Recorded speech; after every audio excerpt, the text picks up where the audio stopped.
Welcome to this briefing on COVID-19. Joining me again today is interpreter Margie Prop. And thank you, Margie, for being here on this special day. On September 11th, 2001, people around the world were united in grief and sorrow as 2,977 people lost their lives in a series of terrorist attacks on American soil. On that harrowing and tragic day, another thing united us: our awe and admiration of the selfless actions of first responders. As others fled the fiery scenes in search of safety, first responders ran toward danger in an attempt to save others. 412 heroes, made up of 343 firefighters, 50 police officers, 8 EMTs, and 1 New York fire patrolman, lost their lives in that valiant pursuit. Since then, many of the first responders who survived have succumbed to illnesses related to their service in the days and weeks that followed those attacks. As a nation, we have pledged always to remember their sacrifice, and today, Patriot Day, is a time for all of us to pause and reflect on these heroes' courage and selflessness. It's also fitting that we honor and appreciate the first responders who continue to follow their brave example, putting their own lives in danger to protect others. Here in Lincoln, we are in the midst of a period of mourning for our local fallen hero, Lincoln police investigator Mario Herrera. Today, we continue to honor his memory as well, and we give thanks to the brave team at Lincoln Fire and Rescue who rushed toward danger in their attempt to save him.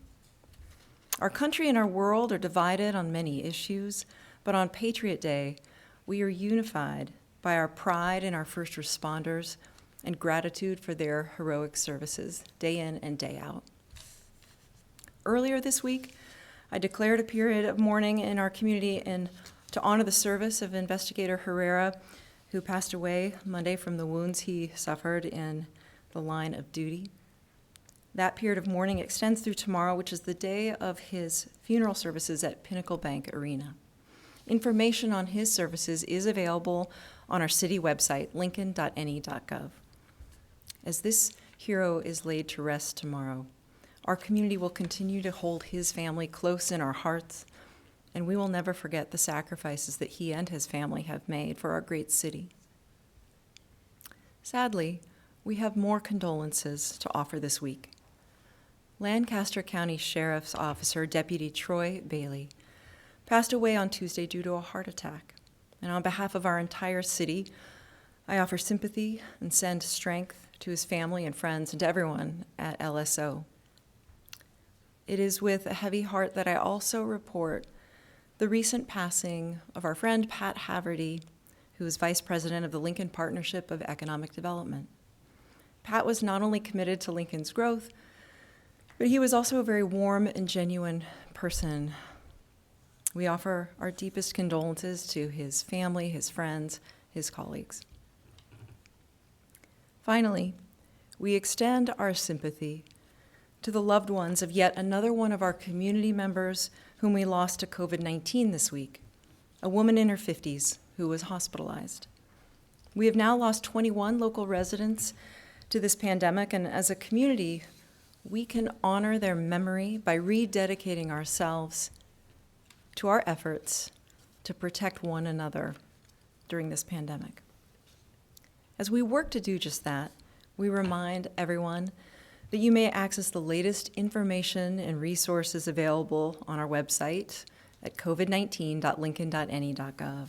There you will find a dashboard with the latest COVID-19 data, as well as resources that can help you navigate these uncharted waters. We update that dashboard daily at about this time. At that website, you'll also find our COVID-19 risk dial, a tool that we've been using throughout this pandemic to communicate the level of risk of transmission of COVID-19 here in Lincoln and Lancaster County. We update the dial every Friday at about this time, and today the dial is remaining in the mid-orange area, indicating a high risk of spread in Lincoln and Lancaster County. Today, an additional 153 individuals in our community have tested positive for COVID-19. The total number of lab-confirmed cases now stands at 4,957. Our total recoveries identified today are up from 2,025 to 2,039. Health Director Pat Lopez is here to provide more information about our case investigations and the indicators that we use to determine the position of our risk dial.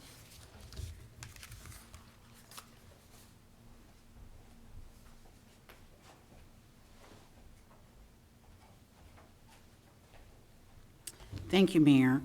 In determining the level of risk to the public, the Health Department uses local information about what is currently happening in the community, along with 3 weeks' worth of data in 5 primary areas.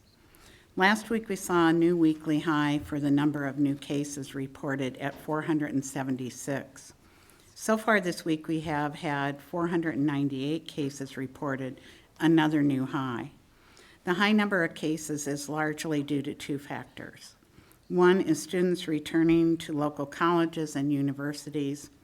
In the first 3 weeks of August before classes started, only 22% of our weekly cases were individuals between the ages of 18 and 22. Since August 23rd, 55% of all new cases have been in that age group. The second factor is the increased cases at the State Corrections Department. Inmates who test positive at the state penitentiary here in Lincoln are included in Lancaster County's case count. So far, 128 inmates have tested positive. Increased testing began in late August, so we are likely to see more cases connected to the Corrections Department. Visitors are not being allowed, and inmates are being isolated or quarantined to reduce further transmission.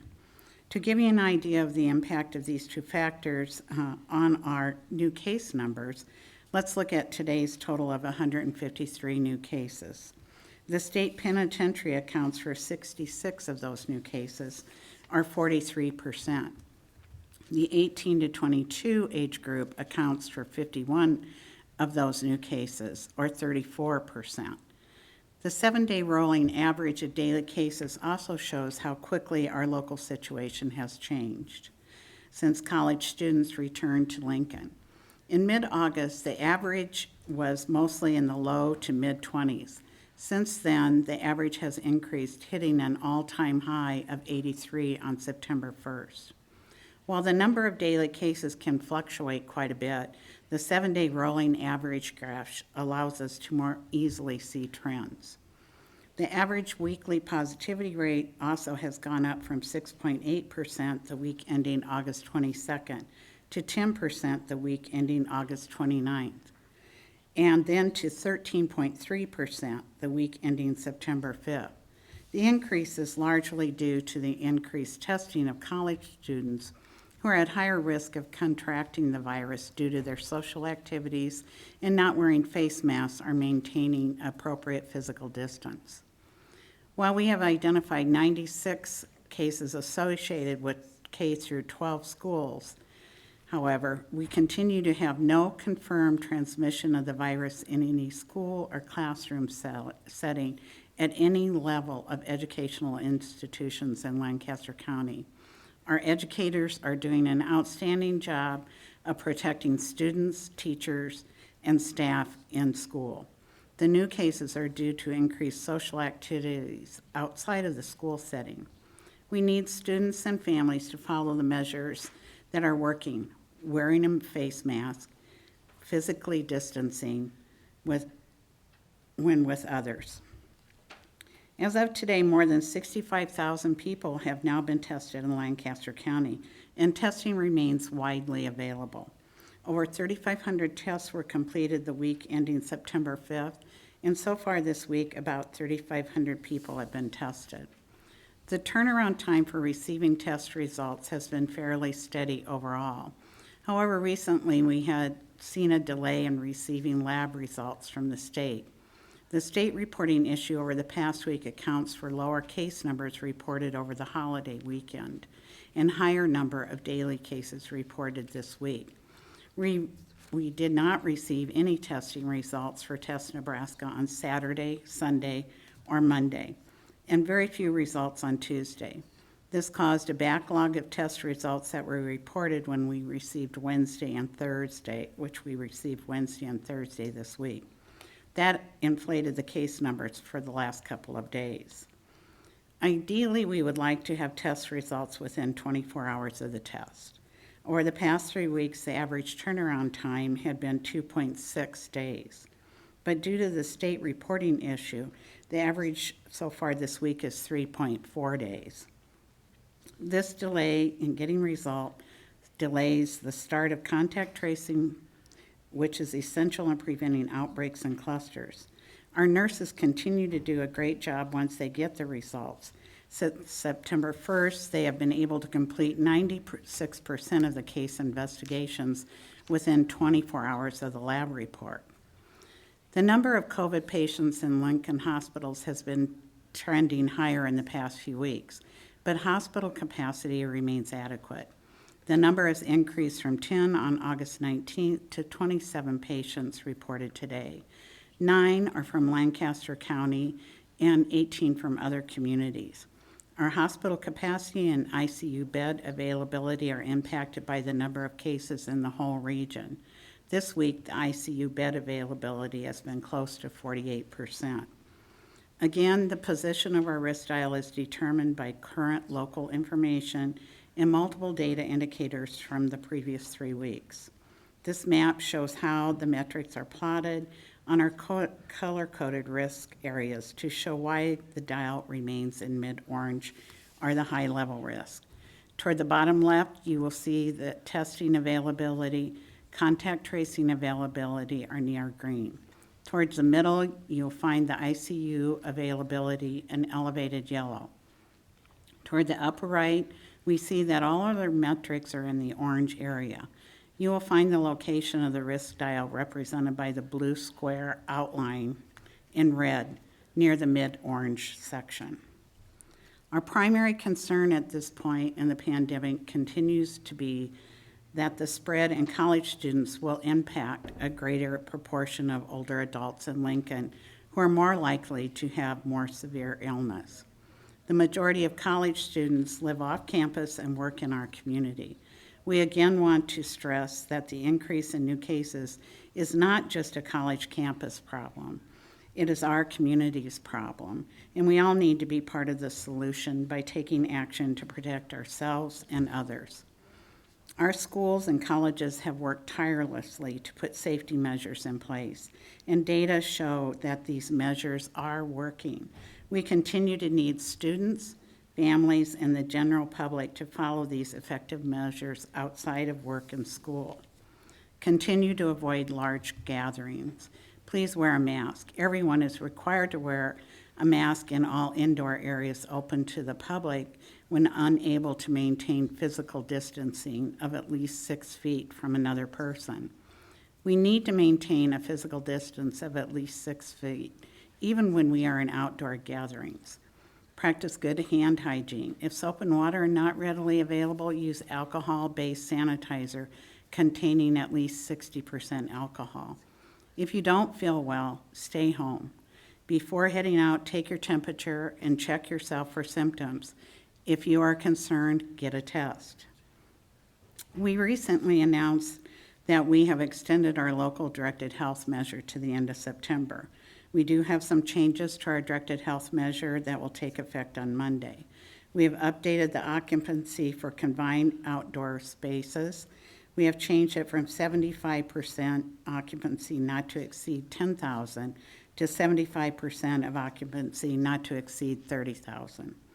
The updated directed health measure clarifies the exemptions on the gathering restrictions for schools and in-person activities that they are exempt. Under the updated directed health measure, those planning events with more than 500 people will need to submit an event application plan to the health department and get approval prior to the event. This was previously in the directed health measure, and we just clarified that language. The updated directed health measure allows dancing at private events that have set lists of those who are invited. Party buses and pedal pubs are included in the limitation of 50% capacity or 8 people, whichever is greater. The new directed health measure also allows buffet food service with requirements for safety. As we have all along during this pandemic, we have acted to protect the public's health in Lancaster County. Understanding where we are in Lincoln's current situation, we feel strongly that we need to remain committed to wearing masks and social distancing moving forward. We will continue to elevate our local situation over the next few weeks and make changes as necessary.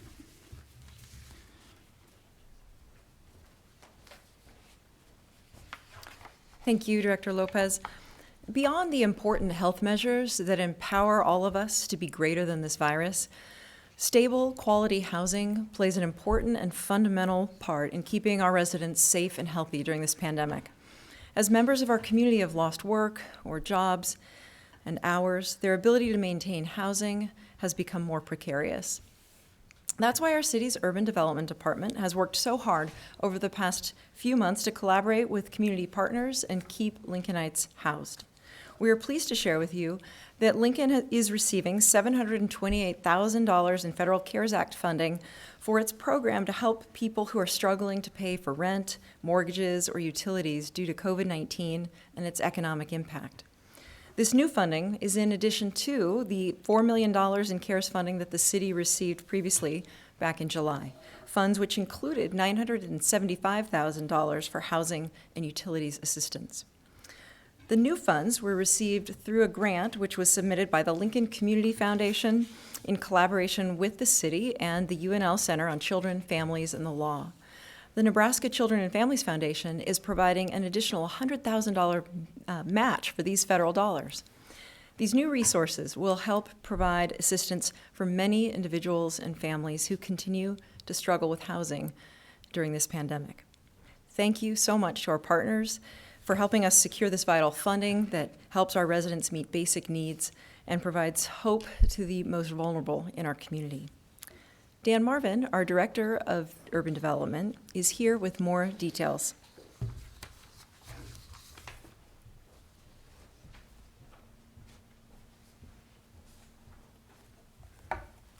Thank you, Mayor. I thought I'd just share some numbers that we have through Friday of last week. To date, we have helped 83 households and paid out $186,000 in funds for rent and utility and mortgage assistance for individuals, which represents just under 11% of the new total that we now have with these additional funds. We've added 2 additional uptake individuals.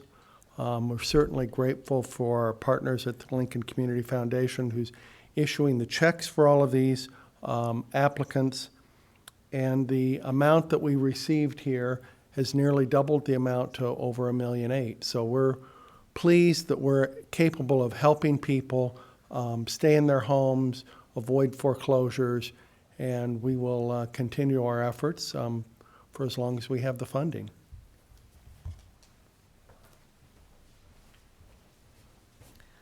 Thank you so much, Director Marvin. And I also want to thank Barbara Bartle, President of the Lincoln Community Foundation, who is joining us by Zoom to help answer any questions.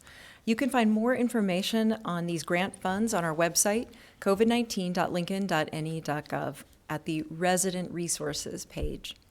And with that, I'd love to open this up for questions.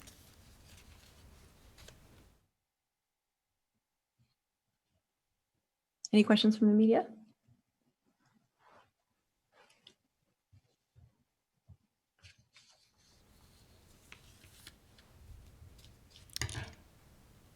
No questions today? I wonder if there's some technical difficulties. No? Hey, this is Bill with 1011. One quick question. I believe this is for Director Lopez. Okay. Thank you. Newark, count on you, Bill.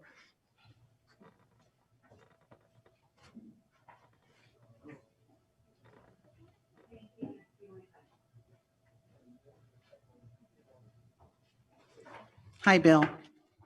Hi, Director Lopez. We had heard from President Carter yesterday that of all the university cases, only one had resulted in a hospitalization.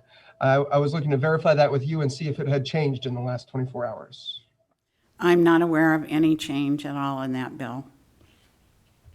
How about any directly tied to elementary, middle, or high school aged kids?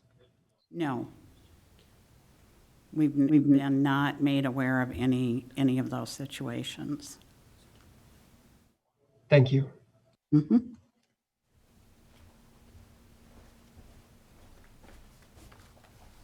Any other questions for either Dan Marvin or Barb Bartle or Director Lopez? Okay. Well, thank you so much for joining us this afternoon. We are grateful that you're paying close attention to the steps that we can take to protect ourselves, our neighbors, our family, friends, and loved ones. Be safe, be well, be just, and be kind. Have a good weekend.